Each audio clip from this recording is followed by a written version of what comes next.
So before we going to worship, మరి మనం ఆరాధనకి వెళ్ళే ముందు ఒక రెండు మాటలు మరి నేను మీకు తెలియజేసేసి నేను ముందుకెళ్ళాలని నేను ఆశపడుతున్నాను.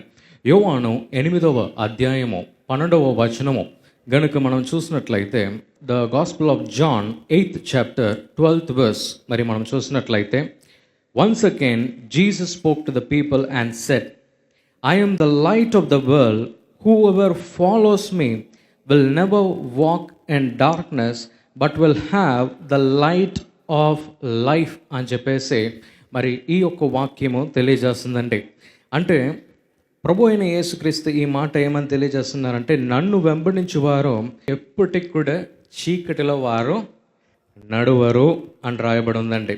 మరి నెక్స్ట్ ఏమని రాయబడి ఉందంటే, but will have the light of life అని చెప్పేసి రాయబడి ఉంది. అంటే ప్రభుని వెంబడించువారు ఎప్పుడు కూడా నిత్యముగా వెలుగులో మాత్రమే మనం నడుస్తామంట. హల్లెలూయా కదండి. అంటే ఈ వాక్యము మనం చదివేటప్పుడు మరి మనం సింపుల్గా మరి మనం చదివేస్తాము కదండి. కానీ ప్రభు అయిన యేసుక్రీస్తు ఈ భూలోకంలో ఉన్నప్పుడు కూడా వారు ఏమని తెలియజేస్తారంటే, I am the light of the world అని తెలియజేశారు. నేనే ఈ లోకానికి వెలుగుగా ఉన్నాను అని కూడా ప్రభు అయిన యేసుక్రీస్తు తెలియజేశారు. దానికి అర్థం ఏంది అని మనం చూసినట్లయితే, ప్రభు అయిన యేసుక్రీస్తు ఈ భూలోకంలో వారు ఉన్నప్పుడు చుట్టూ కూడా ప్రజలు ఒక్కొక్క బాధతో ఒక్కొక్క దుఃఖముతో ప్రభు అయిన యేసుక్రీస్తు దగ్గర వారు వెళ్ళారు. కొందరేమో మనసులో దుఃఖముతో వారు వెళ్ళారు, కొందరు బాధతో వెళ్ళారు, కొందరు స్వస్థత కొరకు వెళ్ళారు, కొందరు అపవాది క్రియల శోధనలతో మరి వారు బాధపడుతూ ఉండగా మరి ప్రభు అయిన యేసుక్రీస్తు దగ్గర వారు వెళ్ళినట్టు మరి మనం చూస్తున్నాం బైబిల్లో. అంటే వారి యొక్క జీవితంలో మనం ఏం చూడగలుగుతున్నామంటే, ఒక్కొక్క పార్ట్ ఆఫ్ దర్ లైఫ్, అంటే ఒక్కొక్క భాగంలో కూడా వారి యొక్క జీవితంలో చీకటి ఉండటం మనం చూస్తున్నామండి కదా. మనము కూడా మన జీవితంలో మనకు ఎలా ఉంటుందంటే అన్నీ బాగుంటుంది కదా. కొన్నిసార్లు హెల్త్ బాగుంటుంది, కొన్నిసార్లు మన ఫైనాన్సెస్ బాగుంటుంది, అంటే ఆర్థిక స్థితి బాగుంటుంది. కానీ కుటుంబంలో ఏదో ఒక శోధన మనం వెళ్తూ ఉంటాం. లేకుంటే కొన్నిసార్లు కుటుంబ పరిస్థితులు బాగుంటాయి కానీ మరి ఆరోగ్యం బాగోదు కదండి. మరి ఆరోగ్యం బాగుంటే మరి మనసు బాగోదు కదండి. సో కొన్ని చోట్లలో చీకటితో మరి మనము కూడా మన జీవితంలో మరి మనం వెళ్తూ ఉంటాం. అలాగే ప్రభు అయిన యేసుక్రీస్తు ఈ భూలోకంలో వారు నడిచినప్పుడు కూడా కొందరు వారి యొక్క జీవితంలో కూడా కొన్ని చీకటిని వారి యొక్క జీవితంలో వారు మోసుకుంటూ వారు వెళ్ళేవారు. కానీ కొందరు ఎవరందరూ వ్యాధితో ప్రభు అయిన యేసుక్రీస్తుని వెంబడించారో ఏమైంది తెలుసా? ప్రభు వారికి స్వస్థతని ఇచ్చాడంట. హల్లెలూయా.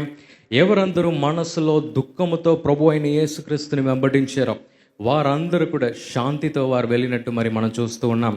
మరి అలాగే ఎవరందరూ మనసులో ఒక గాయముతో వారు వెళ్ళారో వారందరూ కూడా మనసులో ఒక సంతోషంతో వారు వెళ్ళినట్టు మరి మనం చూడగలుగుతున్నాం. అదే ప్రభు అయిన యేసుక్రీస్తు ఈరోజు మిమ్మల్ని కూడా దేనికి ఆహ్వానిస్తున్నాడో మీకు తెలుసా?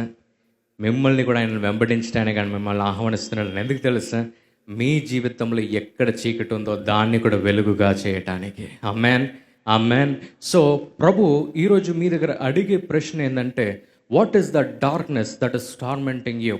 ఈరోజు నిన్ను వెంబడించి వచ్చే చీకటి ఏమిటి అని చెప్పేసి ప్రభు ఈరోజు మీకు ఒక ప్రశ్న ఆయన వేస్తూ ఉన్నాడు.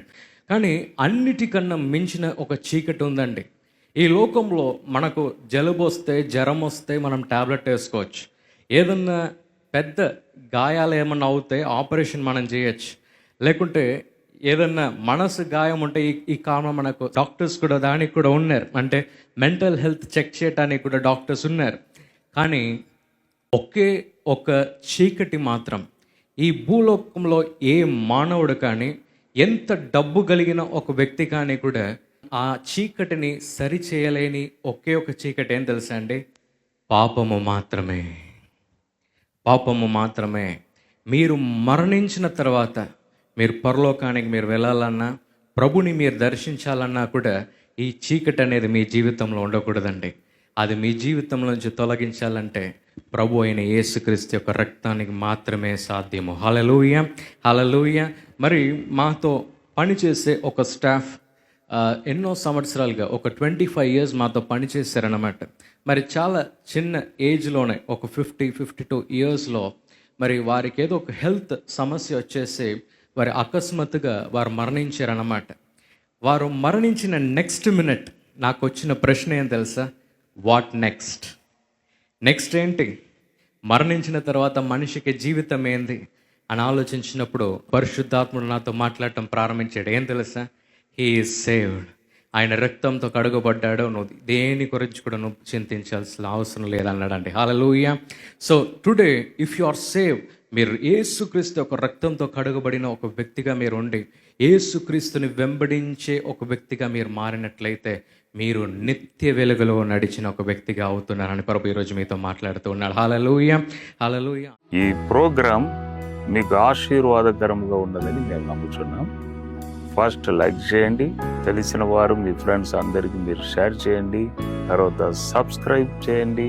తప్పగా ప్రభు మిమ్మల్ని దీవిస్తాడు. ఇక రాబో వీడియోను కూడా మీరు చూడండి, దీవించబడండి. ప్రభు మిమ్మల్ని దీవించును గాక. God bless you.